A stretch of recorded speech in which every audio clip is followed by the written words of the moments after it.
Bonjour tout le monde et bienvenue dans Utiliser une règle de déchiffrement. Bon, on va continuer sur notre chapitre de chiffrement, déchiffrement, symétrique, asymétrique, bon, tout ce qui est cryptage. Et bien sûr, sur cette vidéo-là, ben, on va voir tout ce qui est chaîne de confiance pour un certificat et aussi différents choix pour déployer un certificat CA sur le pare-feu Palo Alto. Et bien sûr, on va attaquer, on continue sur notre lab qu'on a déjà commencé. Alors, pour tout ce qui est chaîne de confiance, on a un device, bien sûr, qui a son certificat, et on a un intermédiaire qui est le CA, et on a un route. Alors, pour la chaîne de confiance des certificats, c'est une liste hiérarchie. Bon, c'est une liste hiérarchie de certificats. Bon, elle est utilisée pour authentifier un équipement ou un appareil ou une personne. Alors, dans cet exemple-là, bon, la chaîne commence d'un certificat. Je prends mon stylet, 2 secondes. Alors, la chaîne, elle commence à partir d'un appareil ou un device. Et elle va remonter. Ben, chaque certificat est signé numériquement par l'entité identifiée par le certificat supérieur. Alors du coup, ce certificat sur device, il est signé par l'intermédiaire qui est le CA. Il est en trust. Trust. Et aussi, après cet intermédiaire-là, bien sûr, il est signé par un autre trust qui est pour lui, qui est le CA route. Et ce CA route, il est auto-signé. Alors, du coup, il est signé par lui-même et c'est le certificat qui aide au déploiement du PKI au niveau de ces devices. Alors, du coup, c'est une chaîne et ça peut être plus que ça. Moi, j'ai pas eu le temps, l'espace pour faire plus, mais ça peut engendrer plusieurs sauts, 2 ou 3 sauts ou 4 sauts pour arriver au CA. Alors, c'est juste pour vous dire que il y a des CA intermédiaires. Bon, c'est pas des routes CA, mais c'est des CA qu'on utilise pour signer des équipements ou des appareils ou bien sûr des personnes par rapport à ça. Alors, ça, c'est par rapport à la chaîne de confiance. Alors, pour les différents choix de déploiement, alors il y a, juste avant que je commence, un certificat de signature doit être un certificat CA. Ça, c'est très important. Et pour ça, les différents types de déploiement, il y a soit importer le CA au niveau du pare-feu, soit générer un certificat CA pour le pare-feu en utilisant bien sûr le CSR, comme on a vu sur la vidéo précédente. Et aussi, on peut générer un CA auto-signé pour le pare-feu et qu'on va utiliser juste en interne pour utilisation interne et qu'on peut aussi voir au niveau de ce chapitre-là pour l'autosignature par un pare-feu comme ça, on peut l'utiliser en interne. Alors, passons sur notre lab. Pour qu'on puisse continuer sur notre lab, ben, on a juste fait une petite initiation et on va démarrer par rapport à l'autosignature sur les certificats. Restez connectés et je vous dis à tout de suite sur le lab. Bon, comme on a vu sur la première vidéo, comme quoi on pouvait pas où on peut pas bloquer tout ce qui est flux HTTPS. Alors du coup, maintenant on va essayer de faire une configuration pour qu'on puisse bloquer tous les flux HTTPS sur Acar. Alors du coup, pour cela, on va partir sur Device. Et sur Device, il y a gestion des certificats. Alors sur gestion des certificats, il y a Certificates. Et sur Certificate, je vais cliquer sur Générer. D'accord? Alors sur Générer, moi ici, je vais créer un nom de certificat ou créer un nouveau certificat. Euh, je vais le nommer Confiance, CA. Et ici, ben, c'est le nom, ben, je vais mettre 292.168.1.1 et autoriser le certificat. Bon, c'est tout. Après, je génère. Autorité de certification, pardon, pas autorité de certificat. Alors après, je génère. Bon, vous pouvez voir ici, c'est des informations qu'on va voir au niveau du certificat. Et, oups, confiant, ben, le nom commun, ben, on peut mettre local.ma ou local.fr ou local.ci ou n'importe. Alors, du coup, ici, ben, tout ce qui est l'algorithme de cryptage, on a parlé de ça un peu sur tout ce qui est chiffrage, certificat, et après, je vais générer le certificat. Je vais générer un deuxième et je vais le nommer non confiance CA. Oups, confiance CA, voilà. Un E. Et ici, je vais le nommer, je peux mettre en confiance, c'est tout. En confiance, voilà. Et la même chose, autorité de certification. Alors je valide, enfin je génère, pardon. Je sais pas si je valide, mais en fait je génère. Et ici, vous pouvez voir les quelques informations. Ben, l'émetteur CCN. Si je clique ici sur le premier, vous pouvez voir la date d'expiration du CA, ben, après un an, l'algorithme. Et ça, c'est transférer le certificat sécurisé.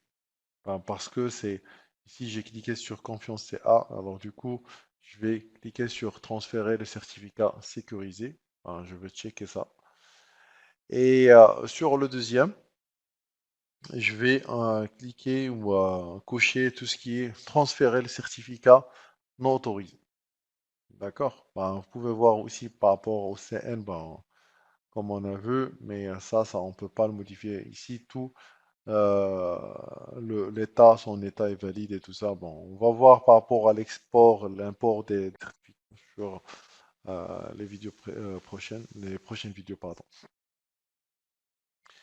Et après, tant qu'on a créé tout ce qui est validé le certificat ici, et bon, le certificat aussi n'est pas non autorisé, alors on va partir sur la,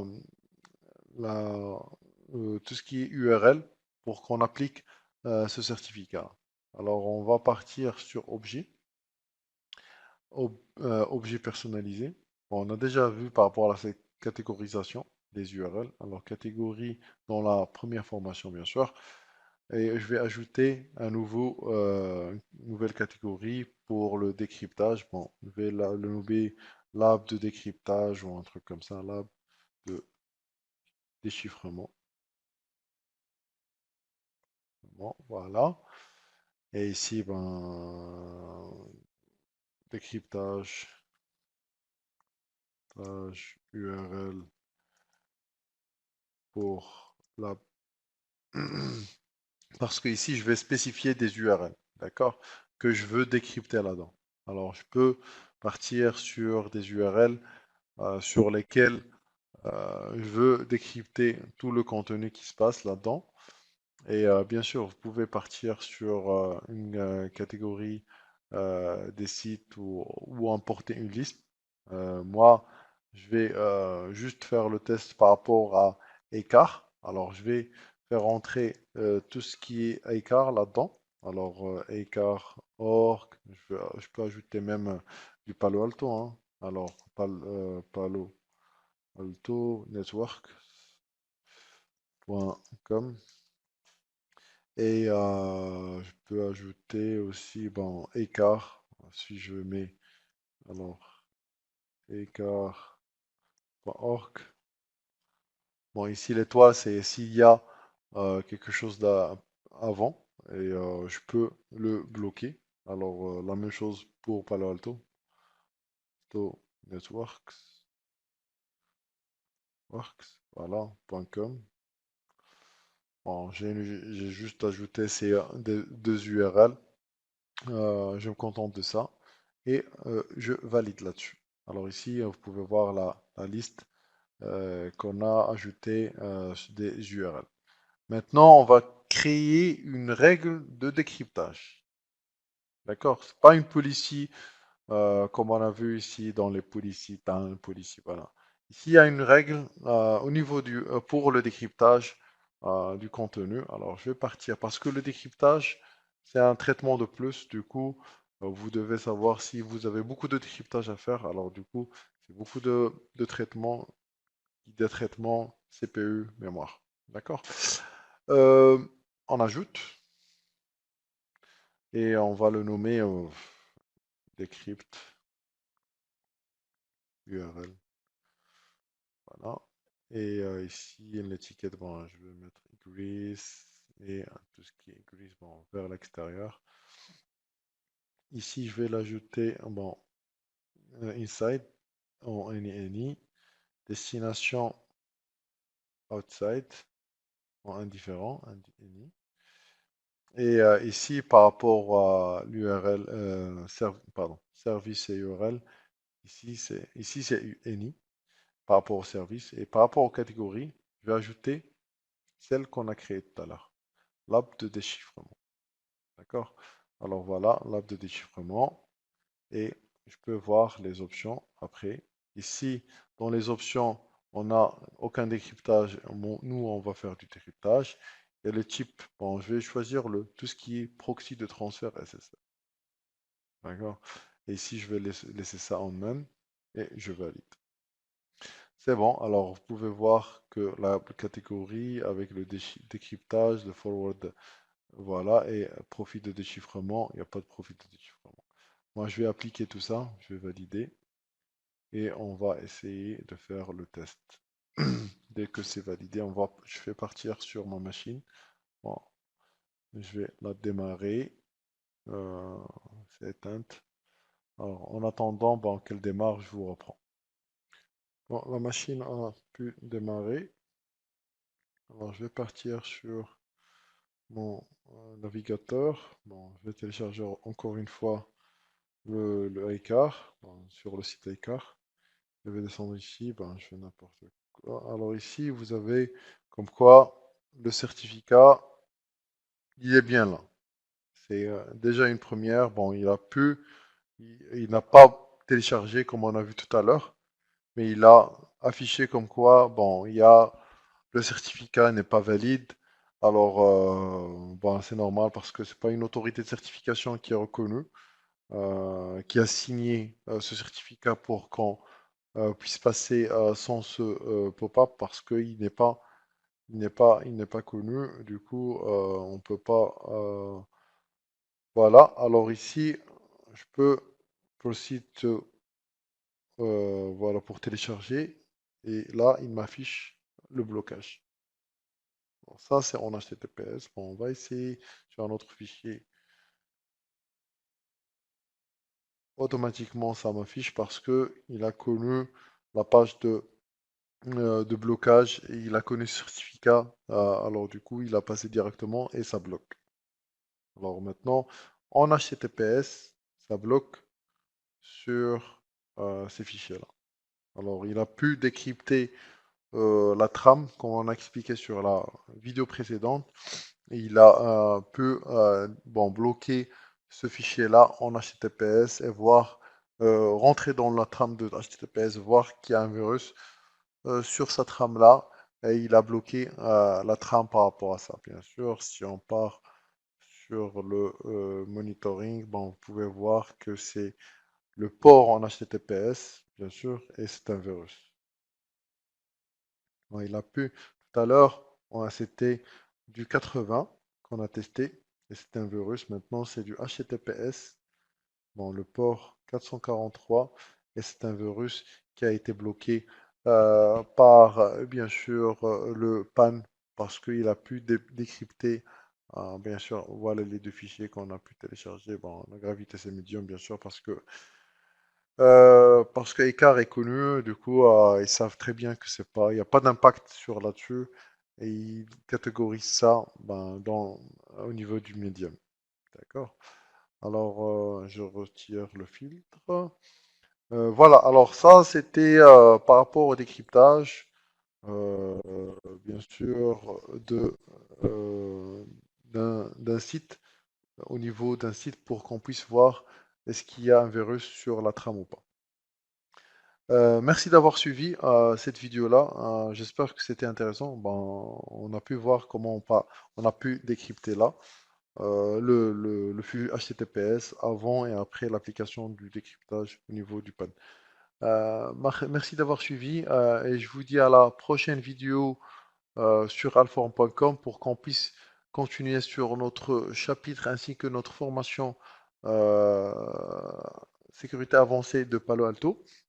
Restez connectés et je vous dis à tout de suite ou à tout à l'heure sur la prochaine vidéo de ce chapitre-là du décryptage et des chiffrements. Merci, à très bientôt. Au revoir.